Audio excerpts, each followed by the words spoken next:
বছর চলে যায়, মাস চলে যায়, যুগ চলে যায়, চাচার খবর নেয় না, মামার খবর নেয় না, খালার খবর নেয় না, আমার বোনের খবর নেয় না। বোনের খবর নিলে তো বোন আসবে বাড়িতে ওয়ারিশ নেওয়ার জন্য। এই যে আত্মীয়তার সম্পর্ক ছিন্ন করা, আত্মীয়তার সম্পর্ক জুড়িয়ে দিয়েছেন কে? আল্লাহ। রক্তের সম্পর্ক জুড়িয়ে দিয়েছেন কে? আল্লাহ। এই আত্মীয়তার সম্পর্ক কেউ যদি ছিন্ন করে সে যেন হারাম কাজ করলো। এটা হলো কর্মের হারাম, কর্মের হারাম। আল্লাহ নবী সাল্লাল্লাহু আলাইহি সাল্লাম বলেন, যারা আত্মীয়তার সম্পর্ক ছিন্ন করে, আত্মীয়তার সম্পর্ক ছিন্ন করার কারণে ওই বান্দার সাথে আল্লাহর সম্পর্ক ছিন্ন হয়ে যায়। নাউজুবিল্লাহ। ওই বান্দার সাথে আল্লাহর কোনো সম্পর্ক থাকে না। মুসলিম শরীফের 641 নম্বর হাদিস, 6413 নম্বর হাদিস, আল্লাহ নবী সাল্লাল্লাহু আলাইহি সাল্লাম বলেন, হযরতে আম্মাজান আয়েশা সিদ্দিকা রাদিয়াল্লাহু তাআলা আনহার হাদিস, তিনি বলেন, ক্বালা আর রহিমু মুআল্লাকাতুম বিল আরশ।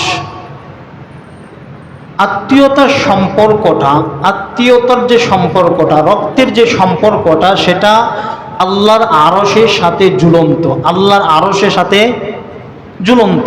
আর রহিমু মুআল্লাকাতুম বিল আরশ, রক্তের সম্পর্কটা সেটা আল্লাহর আরশের সাথে ঝুলন্ত।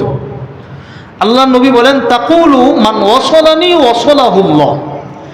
যে আত্মীয়তার সম্পর্কটা বজায় রাখলো, ছিন্ন করলো না, যে আত্মীয়তার সম্পর্ক বজায় রাখলো, ছিন্ন করলো না, আত্মীয়তার সম্পর্ক রক্ষা করলো, ওয়াসালানি ওয়াসালাহুল্লাহ, সে যেন আল্লাহর সাথে সম্পর্ক ধরে রাখলো, অর্থাৎ আল্লাহর সাথে তার সম্পর্ক টিকে থাকলো। আত্মীয়তার সম্পর্ক টিকে আছে মানে আল্লাহর সাথে সম্পর্ক টিকে আছে। আল্লাহ নবী বলেন, ওয়ামান কাতাআনি কাতাআহুল্লাহ। আর যে ব্যক্তি আত্মীয়তার সম্পর্ক ছিন্ন করলো, আত্মীয়তার সম্পর্ক নষ্ট করলো, কাতাআহুল্লাহ, সে যেন আল্লাহর সাথে সম্পর্ক কেটে দিল, আল্লাহর সাথে সম্পর্ক ছিন্ন করলো। নাউজুবিল্লাহ। কত কঠিন কথা আল্লাহ নবী বলছেন। সহিহ হাদিস, মুসলিম শরীফের 6413 নম্বর হাদিস, যে আত্মীয়তার সম্পর্ক ছিন্ন করলো সে যেন আল্লাহর সাথে সম্পর্ক ছিন্ন করলো, সে যেন আল্লাহর সাথে সম্পর্ক কেটে দিল। আল্লাহর সাথে যে একটা সম্পর্ক বান্দার ছিল, সেই সম্পর্ক আর নাই, সেটা কেটে দিয়েছে।